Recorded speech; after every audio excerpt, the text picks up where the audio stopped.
Good afternoon, everybody. It's good to see you, well, even though I can't really see, if you know what I mean. I'm sitting here today in the Lady Chapel with the jumbulance behind me and the window of Our Lady of Lourdes because I have just celebrated the funeral of Mrs. Margaret France up at the cemetery, and tomorrow I'm going to celebrate the funeral of Mr. John Elkington as well.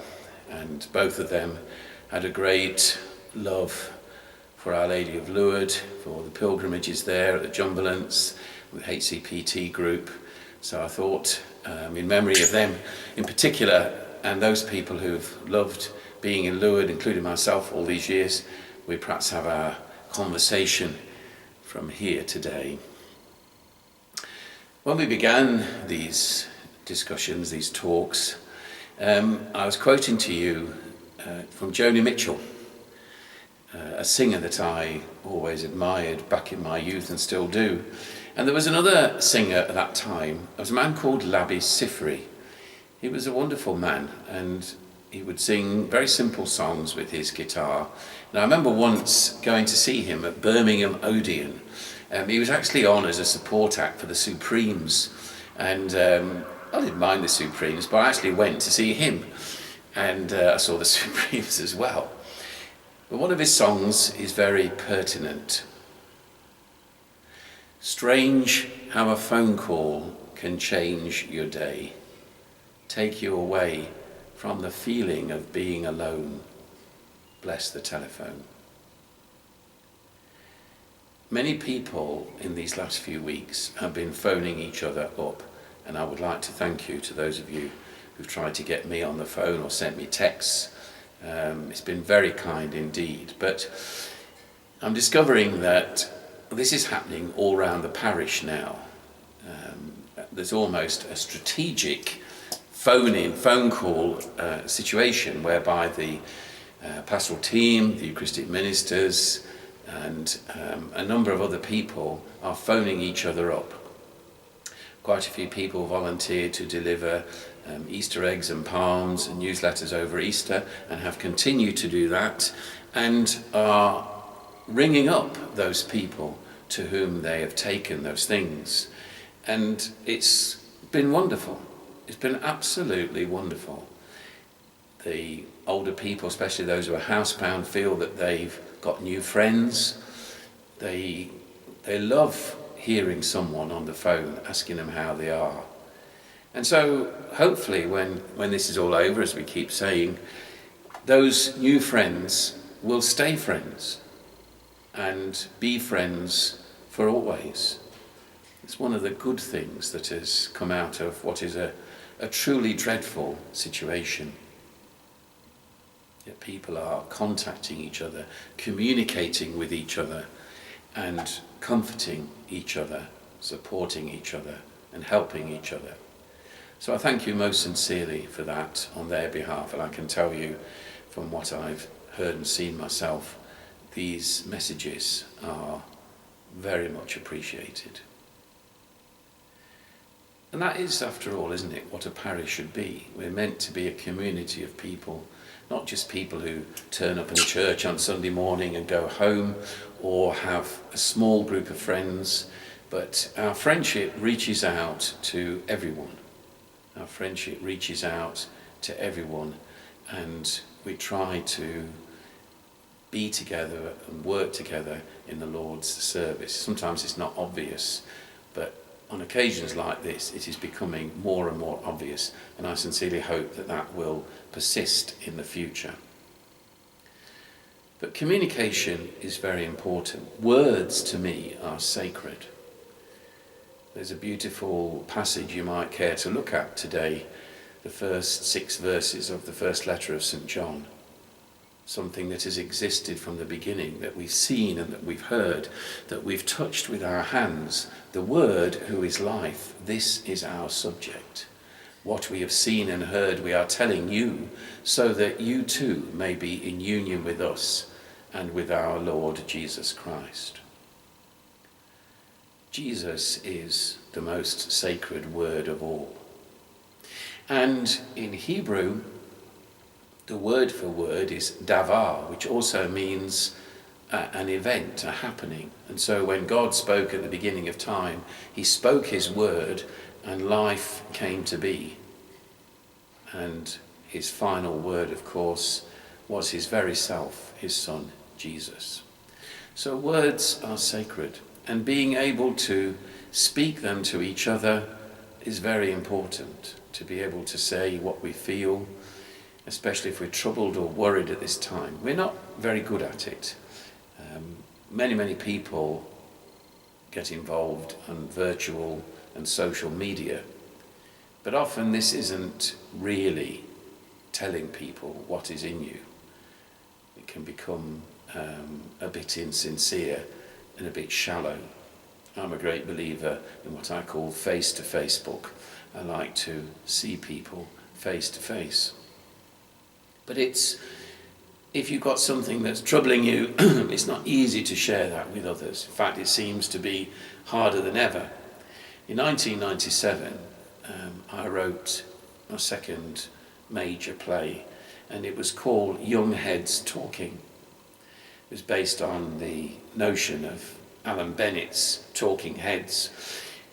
And it was occasioned by a 13-year-old girl called Rachel who came to see me, and she said, "My best friend at school's mother died last night, aged 36, from a cerebral hemorrhage, and I don't know what to say to her. Will you help me?" And as a result of that conversation, this play came to be written. It was in fact a series of monologues and dialogues where young people spoke what was in their heads, maybe even for the first time. It was a very moving thing, and her friend whose mum had died and her dad came to this play, and I'll never forget it, the first night when Rachel and her friend Samantha stood up and did the opening dialogue from Young Heads, and it was all about what do you say to someone when somebody they love has died, and most people say nothing. Why can't you be like the Irish and say, "I'm sorry for your trouble"?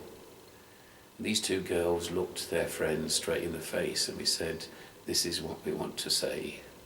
We're very sorry, and we hope that what follows will help."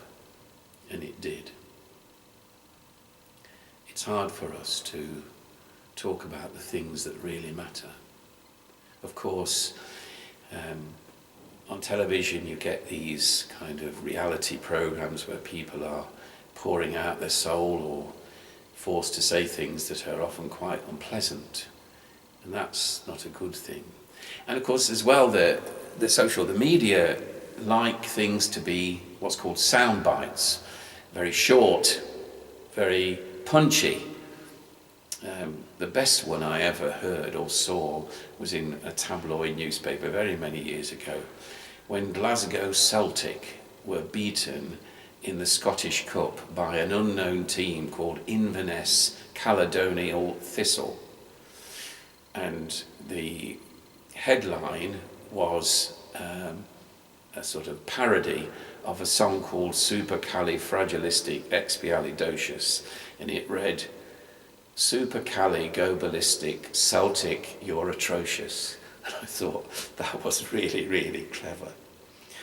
But we want to reduce things, and that's of course what Twitter's about, is that there are only a certain amount of symbols that you can use, but you can't talk about what you really feel in sound bites. And you can't talk just to anybody. Some people seem to want to do this, but it's not always that sincere. And so there's a difference, if you like, between a conversation, which is what we're having now, and a discussion. A conversation is when people talk about what they feel. A discussion is when they talk about what they think. And often when they're talking about what they think, they're not actually interested in listening to anyone else. It's good to talk, we're told, but it's even better to listen and to learn how to listen to people, even without saying anything to them. Last October, our young people produced the most wonderful play called Without Words, and it was about communication. It was about saying things that really matter. They did it magnificently. And there was one or two performances in that were the finest performances on a stage by young people that I'd seen for years. But it was all about sometimes speaking, not using words at all, using a smile, using a gesture, and having a friendship that would enable you to say something to other people. Many people go to counselling when they're troubled, and that's a very important skill. We have a number of trained counsellors in our communities, and I know they do this very carefully. But there is a sense in which that is contrived, I find, that you sit down and you have to say to someone what you feel, because that's what you're there for. And sometimes the best counselling is done obliquely, when you're not actually looking at each other, when someone feels that they can talk about their sorrow without feeling threatened. And at the moment there is an awful lot of sorrow floating around, irrespective of the virus, irrespective of that. There was a huge period of sorrow at the beginning of this year when 20 people died, both from here and from Spand. It was a huge burden for their families and also for me. And maybe the time might come where we bring together some of those families, but we would do that very carefully and sensitively. Some parishes have a bereavement group, but it's like labelling things, isn't it? There were people who wanted us to set up a dementia group here, and I refused because it labels things. And in fact, huge amount of work to support people with dementia and their carers actually goes on anyway, but in an oblique way. Our Sunshine Club, which is such a wonderful group of people, was originally set up to support and encourage and enable people with learning difficulties to be fully part of the community. And lots of other people have joined them. But it wasn't about that, it was about the togetherness of it all, and the family of the Sunshine Club and the other SPAN groups, which is truly remarkable. So I remember in my last parish, I set up a group called St. John's. The reason for that was St. John was the person to whom Jesus gave his grieving mother to support and look after. And so we had this little group and we used to meet from time to time, and people would come, have a bit of food and then just talk. Sometimes they talk about the person they loved and how they were getting on, and sometimes not. We have a group here called LOS, which means Lonely Old So-and-So Society, and it was set up originally for men who had lost their wives and don't talk so readily about it. And over the years, 13 years it's been going now, they very rarely talk about their wives, but sometimes they do. But the company of others in the same position is very comforting. So we might think about that when things change, learning how to talk to each other and to listen to each other, and certainly not to talk at each other. And the last thing is that many people have asked me very kindly, who do you talk to when you feel burdened about things? Who do I go to see? Well, the answer is I don't go to see anybody. First of all, I talk to you. Usually sitting on the sofa in your living room, maybe when we are sorting out the funeral of someone that you love, and much of my own sorrow comes out. And it is sorrow. You say, when was the last time you cried at a funeral? The answer to that is 25 minutes ago, when I was burying Margaret France. It's very hard to talk to people, but I find that the friendship of parishioners is the context in which this comes out, not on purpose, it just emerges. It emerges when we're talking together. It's not a forced thing, it just happens. And I also, you hear me sometimes in the pulpit, speaking in public, getting upset about a person that I'm burying or so on, because I love them and care for them. Bishop Patrick said to me once when I was talking about Spand, he said, you're a bit emotional, aren't you?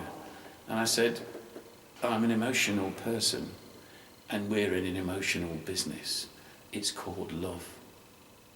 I said, and why wouldn't I be emotional about my life's work and the work that I do and live for and the people that I have cared for and lost? Why wouldn't I be emotional? If I wasn't emotional about them, what sort of priest would I be?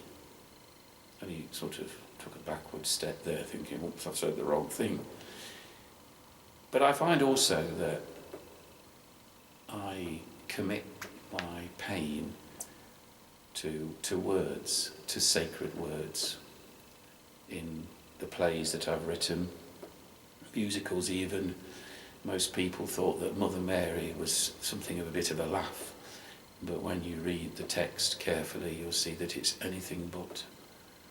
It's meant to bring out people's pain and how it might be resolved. And I sometimes, quite a lot of the time, write poetry. It's usually for someone who has died. But to me, the words are sacred. For example, a young person after one of our plays just throws the script away. I get upset about that. And I thought, haven't you got it? Haven't you understood what's in these words? What's gone into them? You just can cast them away and think about the next thing. But words are sacred, and so to craft them and to put them together from your heart is therapeutic for me. Therapeutic is usually for someone who's died, but not always. I'll just give you an example. In Holy Week, when we were beginning to see the full extent of this virus and what it meant, I have to say that I was frightened. I was frightened for myself. I didn't want to die gasping for breath, which is a distinct possibility given what's happened to me. I didn't want to be shut off from people.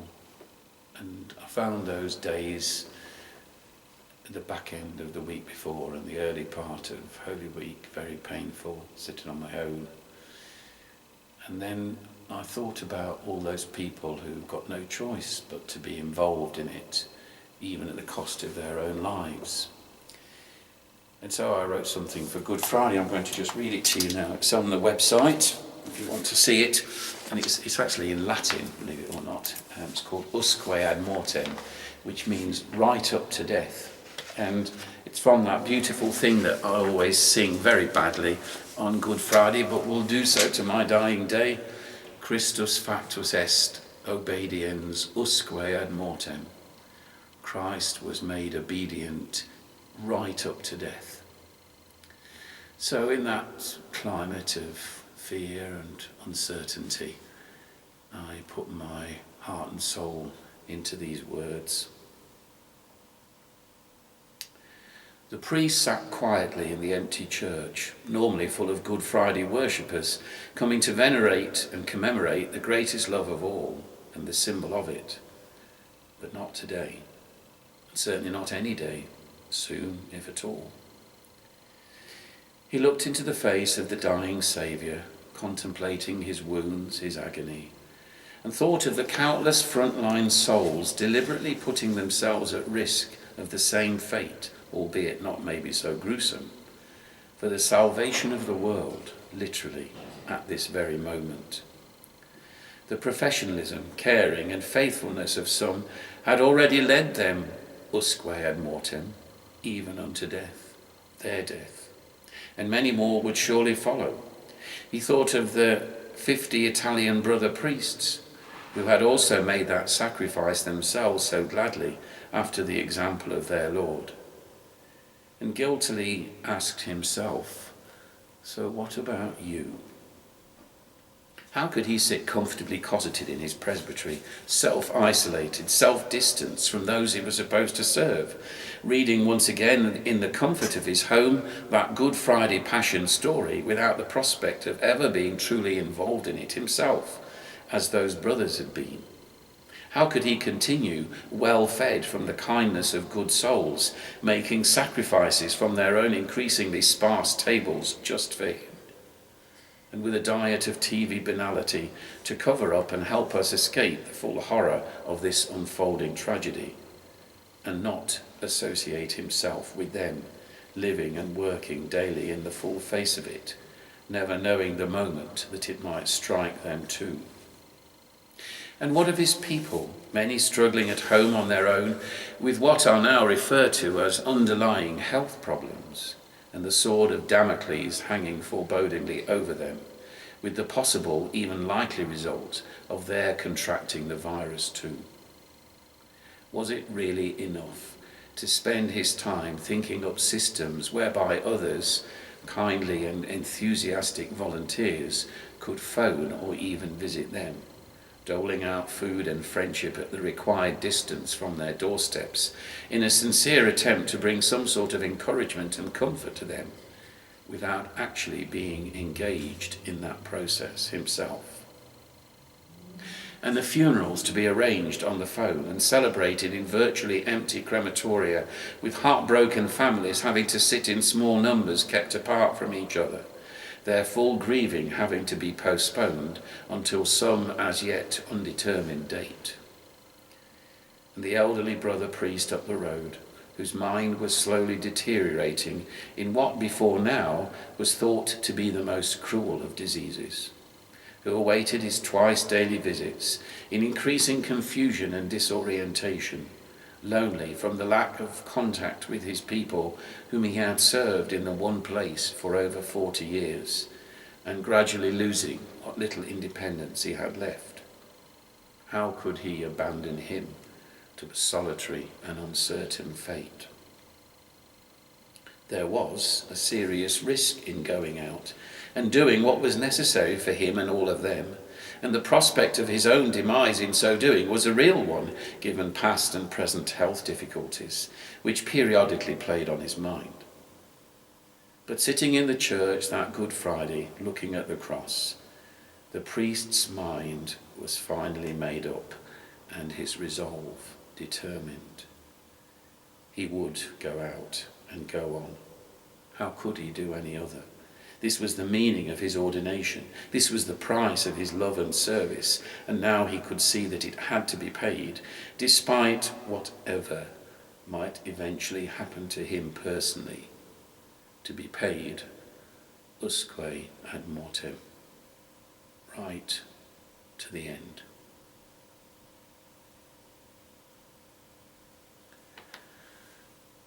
Strange how a phone call can change your day, take you away from the feeling of being alone. Bless the telephone, and bless all of you who use it in whatever means to comfort and console each other in these very difficult times.